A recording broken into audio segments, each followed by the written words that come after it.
evolution over billions of years has created huge diversity in life and profoundly shaped the Earth. Fossil fuels formed from living things over millions of years have been rapidly consumed in the last century, resulting in global warming.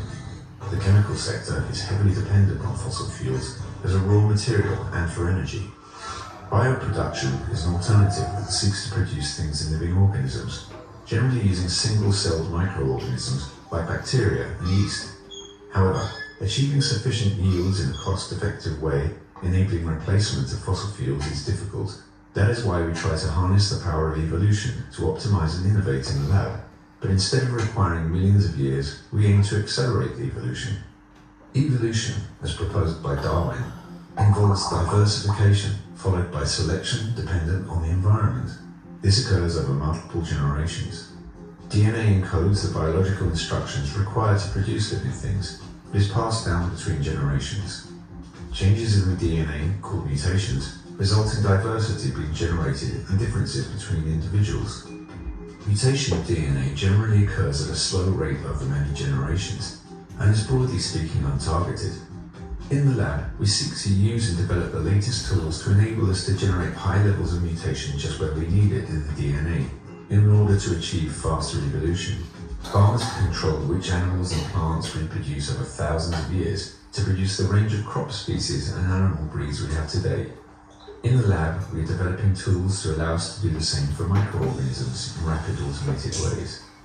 We hope the tools we develop will help reduce the use of fossil fuels, improve sustainability, and help limit climate change.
This doesn't have music or sound effects yet.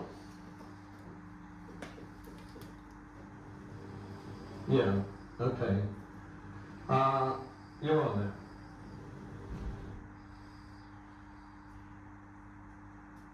I am a rebel, and I think it came from working for Peter Sachs in 1950, I think I started there. He was a German, Jewish refugee from Hitler.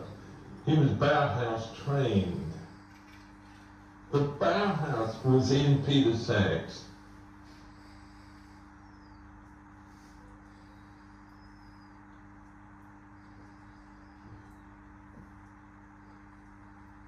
He got away from Hitler and he got to Holland. And then Hitler got to Holland. And so he had to take off again and get to the UK. Who promptly imprisoned him on the Isle of Man. The Ministry of Information, halfway through the war, suddenly said, where can we get somebody who does cartoons?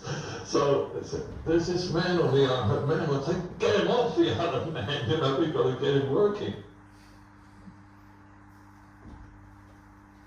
I joined his studio in about 1950, after the war. He said, when you say Walt Disney, spit. Yes, sir, you know. Yeah, he was a rebel, absolute rebel. And then I rebelled against the rebel. And Sachs never took me anywhere near a movie camera, an animation camera. And I painted backgrounds, and he'd say, paint that, and paint that. And then I see little figures moving about on my artwork, you know. What's that? You know. Of course it was animation. He used to say, go to the ballet. What for? Go to the ballet and you will see animation. You will see people making beautiful movements in front of beautiful scenery and listening to beautiful music. And I think, okay.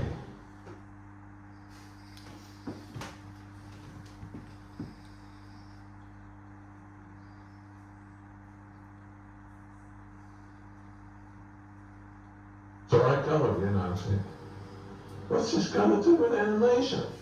Oh, they got a musical. That's what we got the Collins musical.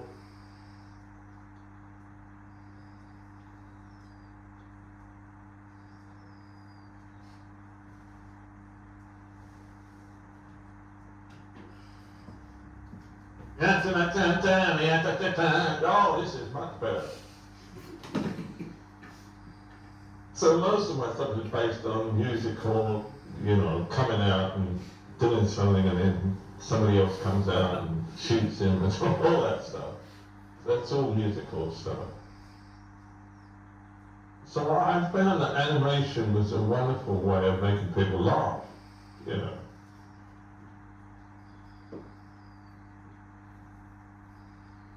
Musical was dying. It was absolutely dying. We've been killed by television, by whatever, you know, it was dying. I got heaved out in about 1954, they had enough of me, for being a rebel.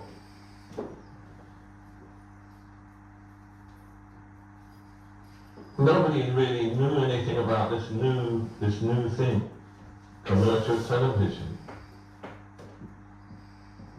It was quite a magical time, I think, because there's nothing like a time when things are just getting started.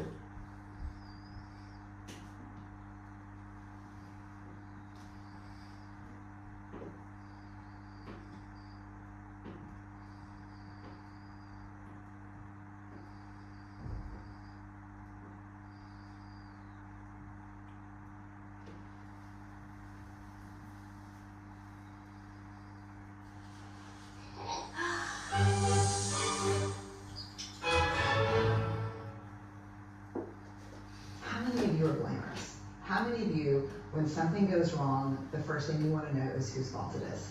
Hi, my name is Brene. I'm a blamer. Let me just tell you this quick story. So this was a couple of years ago when I first realized the magnitude to which I blame.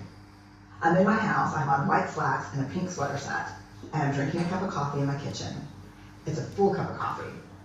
I drop it on the tile floor. It goes into a million pieces, splashes up all over me. And the first, a millisecond after it hit the floor, right out of my mouth is this: "Damn you, Steve." Who is my husband?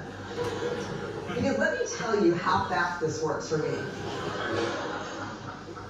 So Steve plays water polo with a group of friends, and the night before he went to go play water polo. And I said, "Hey, make sure you come back at 10, because you can never fall asleep until you're home." And he got back up at 10:30, and so I went to bed a little bit later than I thought. Ergo, my second cup of coffee that I probably would not be having had me come home when we discussed. Therefore, and so the rest of the story is I'm cleaning up the kitchen.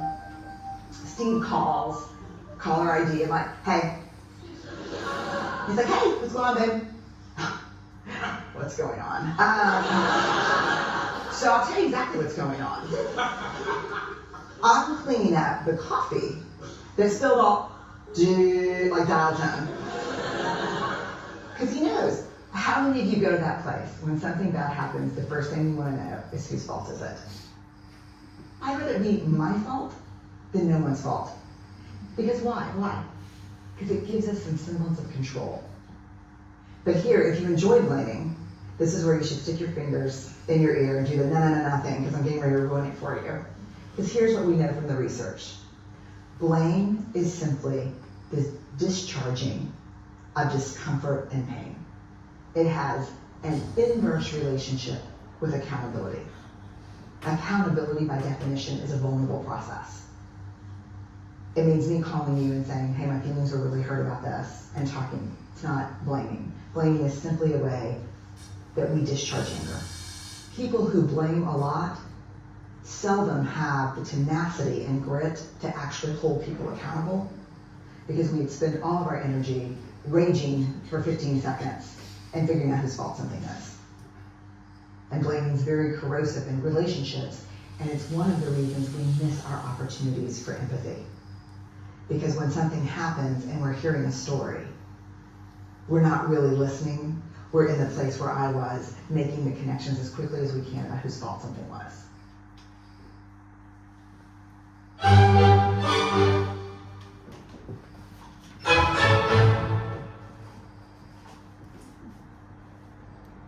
Great. Well, can we have a big round of applause for Alex, Katie, Alan, Rita, Graham, and Katie again.